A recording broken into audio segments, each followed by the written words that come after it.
হরে কৃষ্ণা। অনেকদিন আগেই একটা পোস্ট করেছিলাম যে আমাদের গ্রামে হবে অষ্টম প্রহর।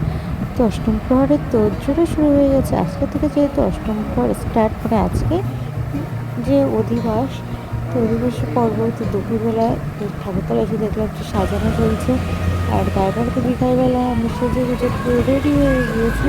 তো আজকে আমার পুরো লুকটা কেমন লাগছে সবাই একটু আমাকে কমেন্ট করে জানাও। তো তোমাদের কাদের কাদের ওখানে আজকে অষ্টম প্রহর হচ্ছে কমেন্ট করো তো। তারপর আমি চলে আসলাম আমার বান্ধবীদের বাড়িতে, ওরা রেডি হয়েছে কিনা সেটাকে দেখার জন্য। তো ওরা দেখো খুব সুন্দর করে সেরেছে, আমার মনে হয় যে আমি যেন ওভার সাজা সেরে ফেলেছি এবং বাজে লাগছে আমাকে। তো দেখো এখানে সন্ধ্যাবেলা সবাই চলে এসেছে, আসার পরে কিছুক্ষণ বাদে জলসই রওনা দিয়েছিল গ্রামের বউরা। তো দেখো সবাই কি সুন্দর সেজেছে, লাল এবং সাদার উপরে সবাই কম্বিনেশনটা রাখার চেষ্টা করেছে।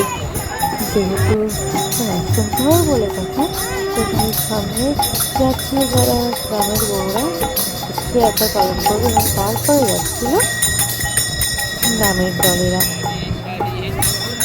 তো আমিও একটু ওদের সঙ্গে জল আনতে গেলাম, জল সইতে যাচ্ছি। তো আমিও গেলাম, যেভাবে ওরা পুকুরে জল সওয়া স্টার্ট করে দিয়েছে, ওই জল সওয়ার পরে তারা চলে আসবে যেখানটাতে, মানে কি ঠাকুরতলা আর কি, যেখানটাতে অ্যাকচুয়ালি অষ্টম প্রহরটা হচ্ছে। এটা বারোয়ারি অষ্টম প্রহরটা।